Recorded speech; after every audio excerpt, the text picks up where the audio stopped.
जय हिंद, वंदे मातरम। दोस्तों, मैं रवि पांडे अपने YouTube channel study with Ravi sir में आप सभी दोस्तों का, विद्यार्थी मित्रों का स्वागत करता हूं। दोस्तों, जैसे कि सांख्यिकी कक्षा 11 गुजरात बोर्ड के अनुसार पाठ 4 अपकिरण के माप का दोस्तों हम अभ्यास कर रहे हैं। अपकिरण के माप के अंतर्गत दोस्तों, जैसे कि अपकिरण के जो चार माप दिए हुए हैं, जैसे कि विस्तार हुआ, चतुर्थक हुआ, विस्तार, चतुर्थक विचलन और माध्य विचलन और साथ ही साथ प्रमाप विचलन, ये चार टॉपिक इसके अंतर्गत आते हैं। जिसके अंतर्गत जो है विस्तार और चतुर्थक विचलन का टॉपिक हमने ऑलरेडी दोस्तों सीख लिया है। और माध्य विचलन और प्रमाप विचलन की थियरी जो है हमने ऑनलाइन सेशन में देख ली थी, जो कि मतलब क्या है, यूट्यूब पर भी कुछ समय के बाद आपको अपग्रेड करके दे दी जाएगी, जिससे आप मतलब क्या है उसको, उस टॉपिक को आप क्लियर वापस से कर सकते हैं। तो दोस्तों, आज के जो टॉपिक में जो है मैं औसत विचलन यानी कि माध्य विचलन, औसत विचलन यानी कि मीन डेविएशन, माध्य विचलन का जो टॉपिक है उससे जुड़े हुए जो पहली मेथड के जो क्वेश्चंस हैं, उन क्वेश्चंस का दोस्तों, उन प्रश्नों का दोस्तों आज हम अभ्यास करने वाले हैं। तो चलिए दोस्तों, देखते हैं माध्य विचलन और औसत विचलन से जुड़े हुए जो टॉपिक्स हैं या उससे जुड़े हुए जो प्रश्न हैं, उनका दोस्तों आज हम अभ्यास करेंगे। तो दोस्तों, मेरे YouTube channel study with Ravi sir को लाइक, सब्सक्राइब और शेयर करना ना भूलें। चलिए दोस्तों, स्टार्ट करते हैं सेशन। तो दोस्तों, आज का जो टॉपिक है औसत विचलन या माध्य विचलन, गणना की पद्धतियां।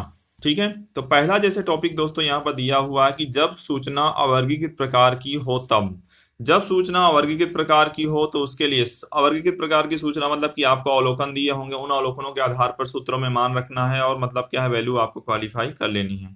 तो दोस्तों, यहाँ पर तीन तरीके से आपको सॉल्व करना, मतलब तीन इसमें ए बी और सी, तीन तरीके से सॉल्व करना। सबसे पहले तो आपको एक्स बार क्वालिफाई करना है, फिर एमडी क्वालिफाई करना है, फिर एमडीसी क्वालिफाई करना है।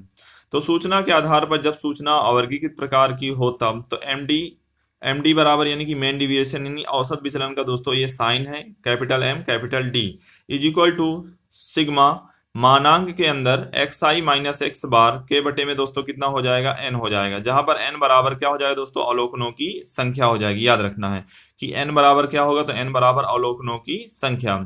जहां पर मानांक में x माइनस एक्स बार बराबर दोस्तों क्या हो जाएगा, तो मानांक में x माइनस एक्स बार बराबर माध्य में से अवलोकनों अवलोकन एक्स आई के विचलन एक्स आई माइनस एक्स बार का मानांक, जैसे कि यहाँ पर दर्शाया हुआ है। अब उसके बाद दोस्तों आता है औसत विचलनांक। औसत विचलनांक मतलब mean coefficient of mean deviation दोस्तों इसको कहा जाता है, इसलिए इसको एम डी सी, तो एम बड़ा, डी बड़ा और सी छोटा भी लिख सकते हैं, या तो एम डी सी तीनों कैपिटल में भी यहाँ पर इसको रिप्रेजेंट कर सकते हैं, जिसे दोस्तों हम कॉफिशिएंट ऑफ मीन डेविएशन के नाम से दोस्तों इसको हम जानते हैं। इसलिए इसका सूत्र दोस्तों हो जाएगा एम डी सी बराबर एम डी अपॉन क्या हो जाएगा दोस्तों, एक्स बार हो जाएगा। तो अब यहाँ पर सूचना वर्गीकृत प्रकार की है, इसलिए यहाँ पर जो सूत्र इस प्रकार से लगेगा। जब सूचना वर्गीकृत और सतत प्रकार की आएगी, वहां पर दोस्तों क्या होंगे, सूत्रों में थोड़े से बदलाव देखने को मिलेंगे।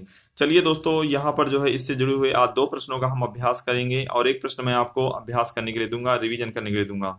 तो जैसे कि दोस्तों यहाँ पर एक प्रश्न मैंने लिया है कि निम्नलिखित सूचना के लिए एमडी और एमडीसी ज्ञात कीजिए, जिसमें आपको अवलोकन दिए हुए 1 2 3 4 5 6 और 7 दिया हुआ है। तो दोस्तों यहाँ पर जो सूचना है उस पर एमडी और एमडीसी हमें क्वालिफाई करना है, और सूचना के जो अवलोकन है वो 1 से लेकर 7 तक दिए हुए हैं। तो दोस्तों यहाँ पर सबसे पहले तो एक्सआई, तो एक्सआई में 1 2 3 4 5 6 और 7 दिया हुआ है, इसका सबका टोटल बना देना है। तो सिग्मा एक्स का टोटल जो है 28 आ जाएगा।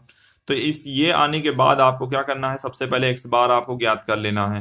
तो एक्स बार बराबर सिग्मा एक्स के बटे में एन हो जाएगा। तो यहाँ पर सिग्मा एक्स की वैल्यू कितनी आई दोस्तों, 28 आ गई। 28 बटा एन का मान दोस्तों कितना है, कितने अवलोकन है यहाँ पर, तो 7 अवलोकन है, इसे गिन लेना है। 1 2 3 4 5 6 7, 7 अवलोकन है, तो 28 बटा 7 करने पर दोस्तों कितना आ जाएगा, 4 आ जाएगा। उसके बाद जो है पहला बॉक्स तो आपका क्वेश्चन का रहेगा, दूसरा बॉक्स सॉल्यूशन, तीसरा बॉक्स सॉल्यूशन ही रहेगा। तो x माइनस एक्स बार करना था दोस्तों, x बार का मान कितना आया है, 4 आया है। तो ये जितने भी मान है x की मान है या एक्स आई के जो मान है, इसमें से 4 आपको घटा देना है। तो 1 में से 4 गया -3, 2 में से 4 गया -2, 3 में से 4 गया -1। यहाँ पर हम लिख लेते हैं कि x बार की जगह पर दोस्तों 4 आ जाएगा। ठीक है, तो 1 में से 4 गया -3, 2 में से 4 गया -2, 3 में से 4 गया -1, 4 में से 4 गया 0, 5 में से 4 गया 1, 6 में से 4 गया 2 और 7 में से 4 गया 3। तो इस प्रकार से दोस्तों क्रमशः x माइनस एक्स बार का जो योगफल है वह 0 हो जाएगा। उसके बाद यही जो मान आया हुआ है इसको हमें क्या करना है, मॉड्यूल में लिख लेना है। मॉड्यूल मतलब मानांक में लिख लेना है दोस्तों। तो मानांक में लिखने पर तो एक्स आई माइनस एक्स बार जो है, जो माइनस में वैल्यू है प्लस में हो जाएगी। तो 3 का -3 का +3, -2 का +2, -1 का +1, 0 का 0 और 1 का 1, 2 का 2 और 3 का 3 ही रहेगा। इसके बाद इनको क्रमशः प्लस कर देना है। तो 3 2 5 1 6, तीन दो पाँच एक छः छः छः कितना हो जाएगा दोस्तों 12 हो जाएगा, जो कि किसके बराबर हो जाएगा sigma x i minus x bar module के अंदर आ जाएगा आपका। अब यहाँ पर दोस्तों एम डी बराबर क्या हो जाएगा, तो एम डी बराबर हो जाएगा सिग्मा मॉड्यूल के फॉर्मेट में x i minus x bar के बटे में कितना हो जाएगा दोस्तों एन हो जाएगा। तो 12 बटा कितना हो जाएगा दोस्तों 7 हो जाएगा, ये जैसे कि 12 आ गया, एन का मान 7 है, तो 12 बटा 7 करने पर दोस्तों 1.71 आ जाएगा आपका। अब इसके बाद दोस्तों एम डी सी, तो एम डी सी बराबर एम डी के बटे में एक्स बार, तो एम डी का मान कितना आया, एक्स 1.71 आया, और एक्स बार का मान दोस्तों कितना है 4 आया हुआ है, तो 4 से भाग दे दें कितना आ जाएगा दोस्तों 0.4275, यानी कि 0.43 के आसपास इसका क्या हो जाएगा दोस्तों आंसर हो जाएगा। तो दोस्तों उम्मीद करता हूँ जो पहला क्वेश्चन मैंने आपको समझाया अच्छी तरह से आप लोगों को समझ में आ गया होगा। इसी प्रकार से इसी क्रम में दोस्तों एक प्रश्न और समझते हैं, उस प्रश्न को भी लेते हैं, जिससे आपका जो डाउट्स और है वो डाउट्स भी क्या हो जाएगा दोस्तों दूर हो जाएगा। चलिए इसके बाद दूसरा प्रश्न जो दोस्तों दिया हुआ है कि अवलोकन 46, 58, 60, 43, 75, 66, 51 और 81 के लिए एमडी और एमडीसी दोस्तों हमें क्या करने हैं ज्ञात करनी, यानी इस प्रश्न में भी सेम चीजें आस्क की हुई है, जिसमें माध्य और माध्य विचलन का ही दोस्तों हमें क्या करना है अभ्यास करना है। तो चलिए दोस्तों देखते हैं इसका सोल्यूशन क्या बनता है। तो सबसे पहली बात, तो जो सवाल में अवलोकन दिए गए हैं उसको यहाँ पर आपको लिख लेना है एक्स आई के प्लेस पे 46, 58, 60, 43, 75, 66, 51 और 81। तो इस प्रकार से दोस्तों इसका जो योगफल हो जाएगा आपका कितना हो जाएगा 480, इसका योगफल बन जाएगा एक्स आई मतलब सिग्मा एक्स आई की वैल्यू 480 हो जाएगी। अब उसके बाद जो है एक्स आई माइनस क्या करना है एक्स बार करना है, और x i minus x bar module form में यानी मानांक में करना है।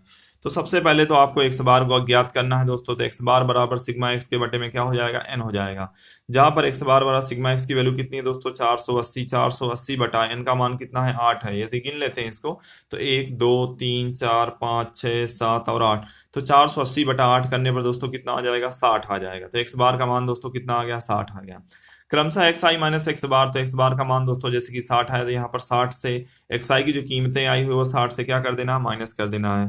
तो जो कीमत 7 से बड़ी होगी 60 यानी 60 से बड़ी होगी वो कीमत प्लस में आएगी, और जो 60 से छोटी होगी वो क्या होगी माइनस में आ जाएगी।